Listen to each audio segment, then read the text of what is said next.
Dans cet atelier organisé par le Festival international du cinéma et de l'audiovisuel du Burundi, Festicab en sigle, l'ambassadeur Balthazar Habonimana, maître en genre, institutions et sociétés, dans son exposé, revient sur certains contextes qui montrent que les violences basées sur le genre existaient dans la coutume des Burundais. Dans la société traditionnelle du Burundi, on sait qu'il y a des femmes qui étaient maltraitées. Alors il y en a qui pouvaient subir des violences physiques, d'autres des violences d'ordre psychologique, d'ordre social. Parce qu'il faut vous rappeler que des femmes pouvaient être bannies par leur mari, de leur famille, pour tel ou tel manquement. Ce sont des situations qui existent. Mais le plus grave, ce sont les viols qui se commettent encore ici et là, et au sein des familles, mais aussi au sein de la société. Alors, pour montrer par exemple la supériorité et donc des garçons dans la famille, on disait qu'il était le plié de l'enclos. Et quant à la fille, on disait que c'était à Karago Kamarai, c'est-à-dire donc ni couchette et donc des passants. Vous voyez que c'est un terme qui exprimait une certaine déconsidération de la fille et donc en société. Mais à côté de cela, il y avait également des proverbes. C'est-à-dire que la poule ne chante pas en présence du coq. En d'autres termes, la fille n'avait pas droit à la parole, et donc en public et en présence des hommes. Ou bien on disait carrément, et il n'y a pas de parole consistante de la part d'une femme. Il n'y a pas disons, de vérité digne de son nom en provenance d'une femme. Voilà, tout cela c'était des formes d'expression pour marquer, donc pour inférioriser la femme, pour marquer le niveau de considération qu'elle avait au niveau de la société.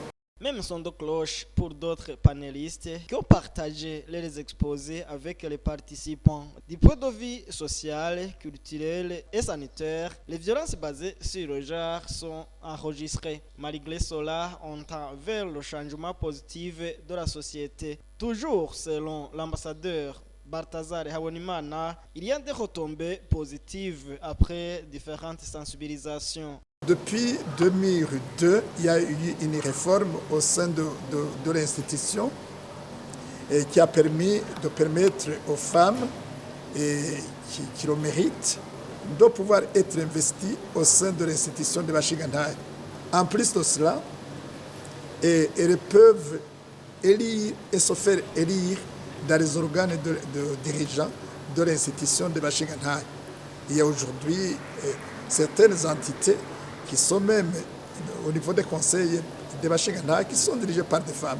Je peux vous donner le cas de la province de Muyinga, où donc la responsable provinciale, le président donc du conseil provincial de Bashingantahe Muyinga, c'est une femme. Dans la commune de Rumonge, c'est également une femme. Je peux citer d'autres exemples ailleurs. Et même au niveau du conseil national de Bashingantahe lui-même, la première vice-présidente du Conseil national de Bashingantahe, c'est une femme.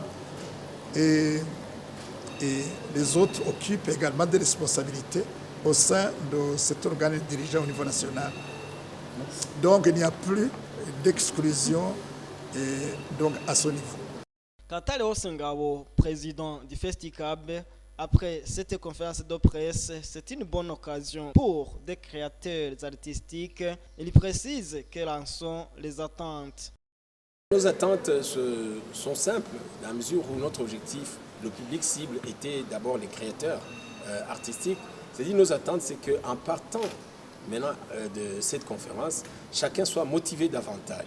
Et nous étions contents tout à l'heure, par exemple, beaucoup d'artistes exprimaient que pour la première fois, ils ont mieux appréhendé, mieux compris vraiment le thème. Quand on parle des violences basées sur le genre, ce n'est pas toujours évident dans la compréhension de monsieur et madame tout le monde, à plus forte raison les artistes. Et beaucoup m'ont expliqué leur satisfaction du fait qu'ils ont eu certaines terminologies, certains termes, certains vocabulaires, mais aussi certains aspects de fond qui vont les motiver à mieux créer, à mieux composer leurs œuvres.